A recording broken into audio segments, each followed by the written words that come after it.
আসসালামু আলাইকুম। ময়মনসিংহ কৃষি কথা চ্যানেলে আপনাদের স্বাগতম ও শুভেচ্ছা। আজ আপনাদেরকে আমরা যে একটা ফার্মে আসছি, এই ফার্মার গতকালকে এখানে বাচ্চা বোর্ডিং করছে। গতকালকে উনি এখানে 900 বাচ্চা দিছে।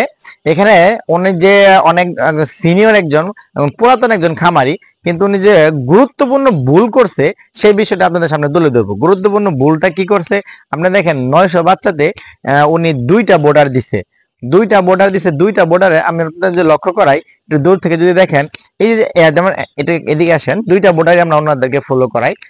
যে ভুলটা আমরা আমরা আমরা আমরা ধরতেছি মারাত্মক ভুল, সেটা হইতেছে দেখেন দুইটা বোর্ডার, একটা বোর্ডারের ব্যাসার্ধ থেকে মাঝখানে যে জায়গাটুকু এখানে লাইটের আলো আসতেছে না, বা ওই ঠিক বোর্ডারের ব্যাসার্ধ পর্যন্ত আলো আসছে, মাঝখানে আলো আসতেছে না, ওই পাশে আলো আসতেছে না, বা এই পাশে কিছু অংশে আলো আসতেছে না, তাপটা আসতেছে না।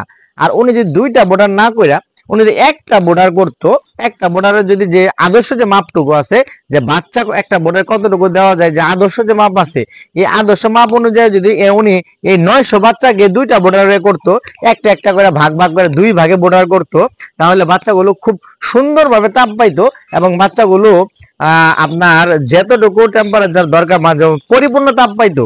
এখানে কিছু বাচ্চা, সবগুলো বাচ্চা বোর্ডার ভিতরে আসতে পারতেছে না, বা সবগুলো বাচ্চা আপনার বোর্ডারের মূল অংশে আসতে পারতেছে না, কারণ একটা একটা বাচ্চা ঠেলাঠেলি করে বাচ্চা আসে না।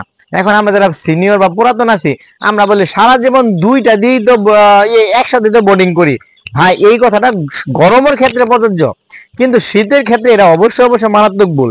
এখন বাংলাদেশের আবহাওয়া অনুযায়ী এই সময় শীতের প্রভাব শুরু হয়ে গেছে, তাই এখন থেকে যারা বোর্ডিং করবেন, কমপক্ষে যারা ময়মনসিংহ অঞ্চলে আছেন, আরো যারা প্রিয়াঙ্কা পোল্ট্রি ফিড কোম্পানিতে আছেন, বা যারা আপনার লাভ লসে ব্যবসা করেন, ভাই দুইটা 1000 বাচ্চা করেন, আর আপনি 1500 বাচ্চা করেন, আর আপনি 2000 বাচ্চা করেন, একটা বোর্ডারের ক্ষেত্রে আদর্শ মাপটা কি?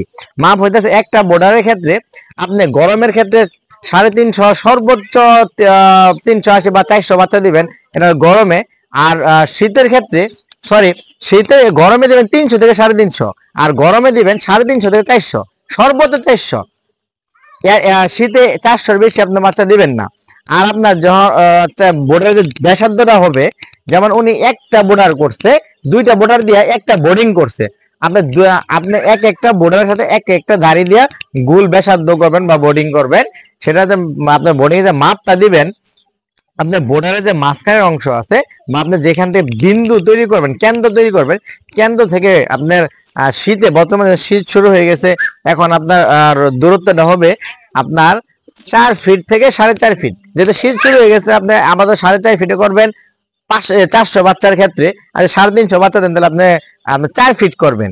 4 ফিট আপনার মাপার পর 4 বারং 48 ইঞ্চি বা 50 ইঞ্চি একটা লাঠিকে আপনার লম্বা করে মাপবেন। মাপটা চতুর্পাশে বৃত্ত আঁকাবেন বা গোল আকার ধারণ করবেন। এইভাবে করার পর আপনি একটা বোর্ডিং এ আপনি সর্বোচ্চ 350 থেকে 400 বাচ্চা দিবেন, এর বেশি দেন না। এটা হলো আদর্শ মাপ। এখন এর বেশি বাচ্চা দিলে কি ক্ষতি হয়? ক্ষতিগুলো সবচেয়ে এটাই হয় যে বাচ্চাগুলো ঠিকমতো তাপ পায় না, আর তাপ না পাওয়ার কারণে বাচ্চাগুলো নাভি কাঁচা থাকে, টিস্যু কালচারের সমস্যা হয়। যেটা আমরা বলি যে যতই আপনি এন্ডোফ্লক্সাসিন খাওয়ান বা সেফিকজিন খাওয়ান, বা যা নাভি শুকানোর জন্য যত মেডিসিনই খাওয়ান, ঠিক মতো তাপ না পায়, তাহলে সেই বাচ্চাগুলোর গ্রোথ ডেভেলপ হবে না, সেই বাচ্চাগুলোর আপনার ঠিক মতো গ্রোথ বাড়বে না। এর জন্য ঠিক মতো আপনার বোর্ডিং পিরিয়ডটা যদি ঠিক মতো করতে পারেন। এনে সিনিয়র ফার্মার উনি ক্যামেরার সামনে আসতেছেন এই কারণে যে উনি একটা ভুল করছে, উনি স্বীকার করছে, কিন্তু উনি মনে করে, আমাদের অধিকাংশ খামারি আছে যারা সিনিয়র, মনে করি আরে ভাই আমার বাচ্চার এফসিএফ তো ভালোই আসে। কিন্তু আসলে আদর্শ বলতে যেটা শব্দ আছে, সেটা হইতেছে এটা যে আপনার যেটাই নিয়ম এইভাবে করেন, অবশ্যই অবশ্যই আপনি ভালো ফিডব্যাক পাবেন। একটা একটা করে বোর্ডিং করেন, বোর্ডিং এর মাপ কতটুকু প্রয়োজন আপনারা অনলাইন বা অফলাইনে আমাদের সাথে যোগাযোগ করেন। আপনাদের সাথে আমি মোহাম্মদ তুহিন আহমদ এবং আমার মামা মোহাম্মদ জনি আলম আপনাদের সাথে সর্বক্ষণিক অনলাইন অফলাইন পোল্ট্রি সংক্রান্ত, কালার বার্ড মুরগি সংক্রান্ত, ট্রিটমেন্ট সংক্রান্ত, মুরগি ম্যানেজমেন্ট সংক্রান্ত যে কোনো বিষয়ে আপনারা আমাদের সাথে পরামর্শ করেন। ইনশাল্লাহ আমরা একদম নন এডুকেটেড না, ন্যূনতম শিক্ষিত, এবং কি আমাদের মুরগি পালন অভিজ্ঞতা আলহামদুলিল্লাহ অনেক দিনের।